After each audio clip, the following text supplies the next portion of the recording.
The crimson sand of Xerion Prime swirled around Captain Lisa Morgan as she adjusted her rifle scope. The human soldier had been tracking the Zephyrian raiders for 3 days across the hostile desert planet. Her squad had been ambushed 2 days prior, and she was the only survivor. Through her scope, she could see the raider camp built into the rocky canyon walls. Smoke rose from multiple fires and the harsh alien voices carried on the wind. Lisa knew the Zephyrians were slavers who captured members of other species to sell in the outer rim markets. Something caught her attention near the center of the camp. A small figure sat alone in a crude cage made of twisted metal. The being appeared young and was clearly not Zephyrian. The creature had pale blue skin that seemed to shimmer in the desert heat and long silver hair that moved despite the still air. Lisa lowered her scope and considered her options. The smart move would be to call for backup and wait. But backup was at least 4 days away, and she could see the raiders preparing to move their prisoners. The small alien would likely be dead or sold into slavery long before help arrived. She checked her weapons and gear. 1 rifle with 40 rounds, 2 plasma grenades. Her combat suit could handle the desert environment for another day. The odds were terrible, but Lisa had never abandoned someone who needed help. As the twin suns began to set, Lisa made her move. She used the rocky terrain to get within 50 meters of the camp. The Zephyrians were large reptilian beings with thick scales and powerful claws. They carried energy weapons but seemed relaxed and unprepared for an attack. Lisa took out the first 2 guards silently with her combat knife. She moved through the shadows between the crude buildings. The alien child in the cage looked up as Lisa approached. The being had large violet eyes that seemed ancient, despite her apparent youth. The lock on the cage was simple, Zephyrian technology. Lisa broke it quickly and opened the door. The young alien stepped out gracefully. Despite her obvious weakness, her voice was musical when she spoke in broken human standard. "My name is Zara, daughter of Queen Lyra of the Crystal Moons. You are human." "Yes, I have heard stories of your kind." Lisa nodded and handed the alien some water from her pack. "We need to move quickly." "Can you run?" Zara straightened her small frame with obvious pride. "I am of royal blood. I can do whatever is required." The escape was harder than Lisa expected. The Zephyrians discovered the missing prisoner quickly and began hunting through the camp with energy weapons blazing. Lisa and Zara made it to the canyon wall, but the aliens were closing in. Fast, Lisa found a narrow crevice in the rock face that led upward. She boosted Zara up first, then followed. The young alien moved with surprising speed and grace through the tight spaces. Her people seemed naturally adapted for climbing. Behind them, the Zephyrians shouted in frustration. The larger reptilian beings could not follow through the narrow passages. Lisa and Zara climbed for an hour, before reaching a hidden cave near the canyon rim. Inside the cave, Zara seemed to glow faintly in the darkness. Her skin pulsed with soft, blue light. Lisa realized this was probably normal for her species. The young alien sat down and looked at the human soldier with those ancient violet eyes. "Why did you risk your life for me? Most beings would have left me to my fate." Lisa checked her rifle and looked out at the desert. "My people have a saying: we don't leave anyone behind. It doesn't matter what species you are." Zara smiled, and the expression transformed her face from merely beautiful to radiant. "Your people must be very noble. I had heard stories, but I thought they were legends." "What kind of stories?" Zara settled back against the cave wall. "The stories say that humans are the only species that will fight for others, even when there is nothing to gain, that you have something called honor that makes you help those who cannot help themselves." Lisa felt uncomfortable with the praise. She was just doing what felt right. "We should rest here tonight.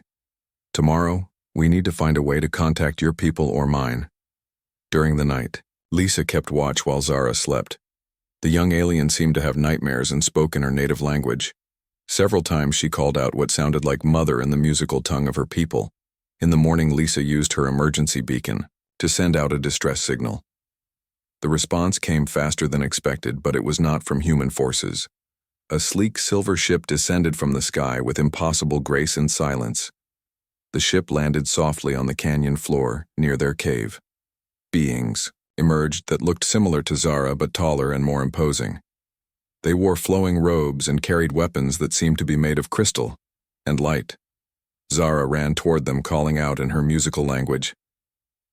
One of the beings stepped forward, and Lisa could see the family resemblance immediately. This had to be the Queen. The reunion was emotional, even by human standards. The Queen held her daughter close, and both beings glowed brighter with some kind of shared energy. Lisa watched from a distance, not wanting to intrude on the private moment. After several minutes, the Queen approached Lisa. The royal being was tall and graceful, with the same violet eyes as her daughter, but carrying the weight of leadership and responsibility. You are the human who saved my daughter. Yes, Your Majesty. Captain Lisa Morgan of the Earth Defense Corps. The Queen studied Lisa with those ancient eyes. For 3 cycles we searched for Zara. Our ship scoured 100 worlds. Our best warriors followed. Every lead we had given up. Hope Lisa shifted uncomfortably. I was just doing my job, Mom. The Queen smiled, and Lisa felt a strange warmth in her mind. The royal being seemed to be communicating on multiple levels at once. No human warrior. You did something our advanced technology and trained soldiers could not. You saw one small life in danger and you acted without thought for reward or recognition.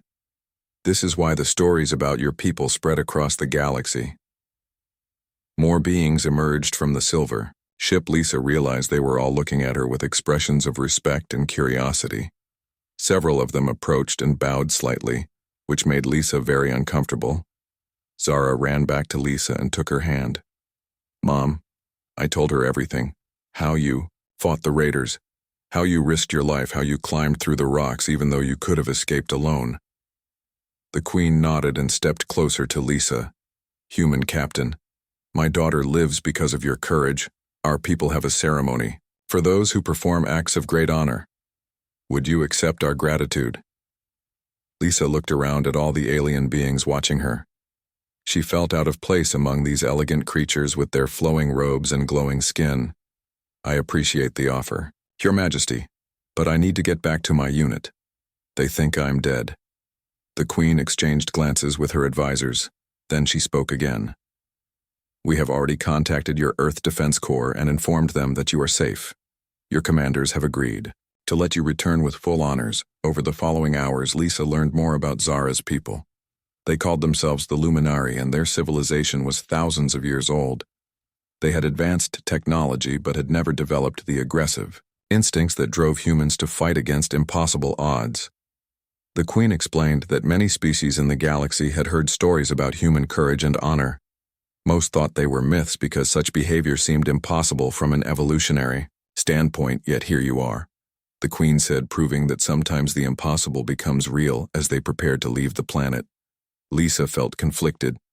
She had done what anyone would do, but these beings treated her like some kind of hero. Zara seemed to sense her thoughts. She took Lisa's hand again and spoke quietly. Lisa, among my people, there is a saying.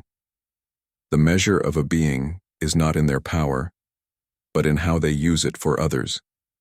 You used your power to save me when you could have used it to save yourself.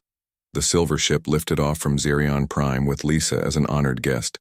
The Luminari had insisted on returning her to Earth personally, which would involve a journey halfway across the galaxy. During the long voyage, Lisa learned about Luminari culture and history. In return, she shared stories about humanity and Earth.